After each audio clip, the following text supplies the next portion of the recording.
Nine TV Telugu news ఛానల్కి స్వాగతం. శ్రీకాకుళం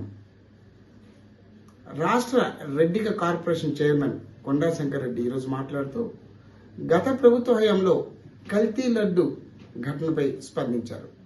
ఆయన మాట్లాడుతూ ఈ ఘటనను తాను ఇప్పటికీ తీవ్రంగా ఖండిస్తున్నానని పేర్కొన్నారు. నా పేరు కొండా శంకర్ రెడ్డి, రాష్ట్ర బీసీ రెడ్డిక కార్పొరేషన్ చైర్మన్.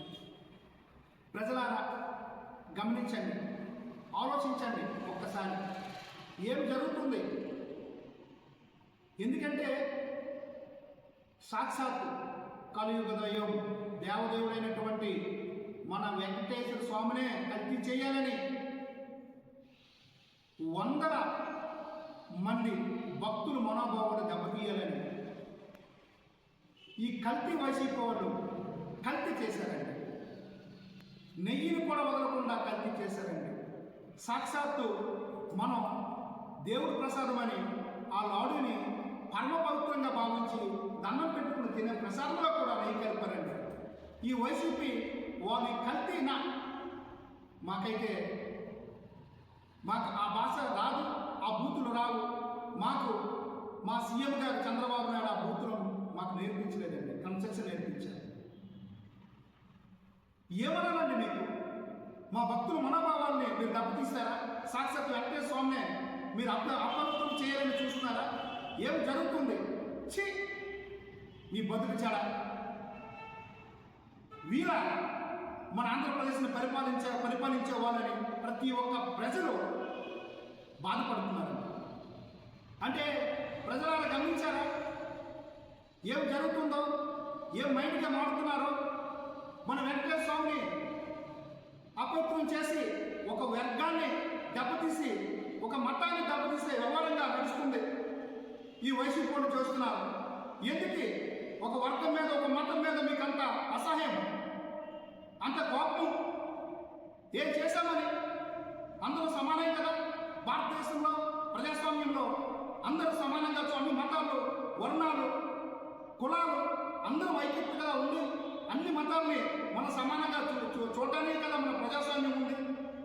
మీరు ఒక వర్గాన్ని పని కట్టుకొని ఆ వర్గాన్ని విచ్ఛిన్నం చేసి తద్వారా ఏం లబ్ధి పొందాలని మీరు చూస్తున్నారు.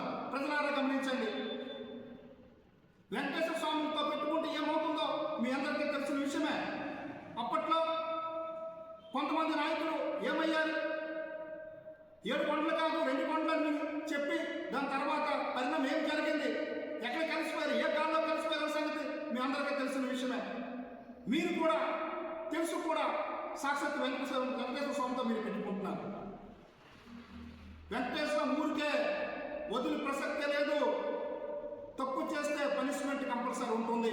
అందులో భాగంగా మీ బాబాయ్ మన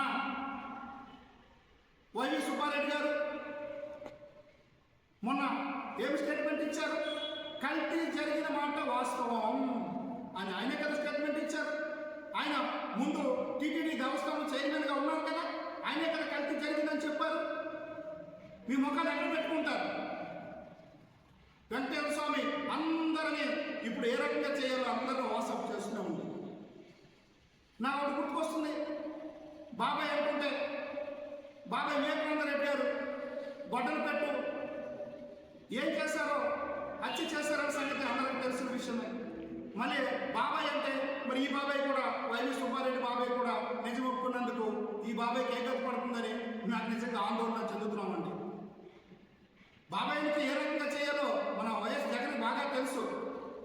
ఆ బాబాయ్ ఎలాగయ్యారు, మరి ఈ బాబాయ్ ఏమవుతారో? వివేకానంద గారు జాగ్రత్తగా ఉండండి సార్ అని తెలియజేసుకుంటున్నానండి. మీరు మారాలి.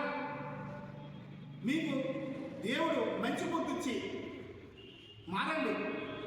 మీరు ఒక వర్గానికే కాదు, మీరు అన్ని వర్గాలకి మీరు ఒకేలాగా చూడాలని నేను కోరుకుంటూ, మీ మైండ్ సెట్ మారాలని నేను తెలియజేసుకుంటూ, ఇలాంటి పనులు మీరు చేస్తే మీకు పుట్టగత ఉండవు, ఆ దేవుడు మీకు క్షమించడు అని తెలియజేసుకుంటూ, మీకు ఇచ్చినటువంటి ఆ 11 సీట్లు కూడా ఇక మీదట 29 ఎలక్షన్లో 11 కూడా రావు. నిన్ను గుడ్డసుండే వస్తారు. ప్రజలు మీకు తరిమి తరిమి కొడతారు. ఆ రోజులు దగ్గరలో ఉన్నాయి. తస్మాత్ జాగ్రత్త. జై తెలుగుదేశం, జై చంద్రబాబు.